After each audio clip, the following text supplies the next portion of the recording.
Chinese woman versus Indian women's என்ன டிஃப்ரென்ஸ்னு பார்க்கலாமா? ஹாய், நான் உங்கள் ஃப்ராங்காக பேசலாமா? சைனா ரிலேட்டட் இன்ஃபர்மேஷன் தெரிஞ்சுக்க என் பேஜை மறக்காமல் ஃபாலோ பண்ணிக்கோங்க. சைனா உமன்ஸை பொறுத்த வரைக்கும் ஐடியா வந்தால் டிசிஷன் இமீடியட்டாக எடுப்பாங்க. இந்தியன் உமன்ஸை பொறுத்த வரைக்கும் ஃபேமிலி, ரிலேட்டிவ், சொசைட்டி கிட்ட கன்சல்டேஷன் எடுத்துகிட்டு இருப்பாங்க. சைனீஸ் உமன் பெரிய ஸ்ட்ராட்டஜி ஒன்று யூஸ் பண்ணுவாங்க. தோத்தாலும் கற்றுப்பாங்க, திருப்பி ரீஸ்டார்ட் பண்ணுவாங்க. இந்தியன் உமன்ஸ் கொஞ்சம் டிஃப்ரெண்ட்டாக ஸ்ட்ராட்டஜி யூஸ் பண்ணுவாங்க. தோத்துட்டா ஸ்டாப் பண்ணிட்டு சைலண்ட் ஆயிடுவாங்க. உண்மை என்னன்னா, சைனீஸ் உமன்ஸை விட இந்தியன் உமன்ஸுக்கு தான் கான்ஃபிடென்ட் ஜாஸ்தி. ஏன்னா நம்ம ஊர்ல தான் புலியை முறத்தால விரட்டின வரலாறுலாம் இருக்கு. Right now time has been changed. Indian உமன்ஸை விட சைனீஸ் உமன்ஸ் 30 இயர்ஸ் அட்வான்ஸ்டாக இருக்காங்க. சைனீஸ் உமனுக்கு இந்தியன் உமன்ஸை விட டேலண்ட் இல்லைன்னு சொல்ல வரல.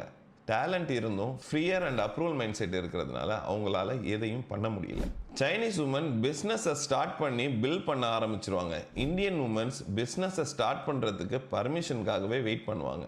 பிஸ்னஸ் ஐடியா சொல்கிறதுக்காகவும் இந்தியன் உமன்ஸுடைய டேலண்ட்டை குறைச்சி மதிப்பிடுறதுக்காகவும் இந்த வீடியோ போடல. இது வெறும் இன்ஃபர்மேஷன் தான். இந்த வீடியோவை உங்கள் ஃப்ரெண்ட்ஸ் அண்ட் ஃபேமிலியில் உள்ள உமன்ஸ்க்கு ஷேர் பண்ணுங்கள்.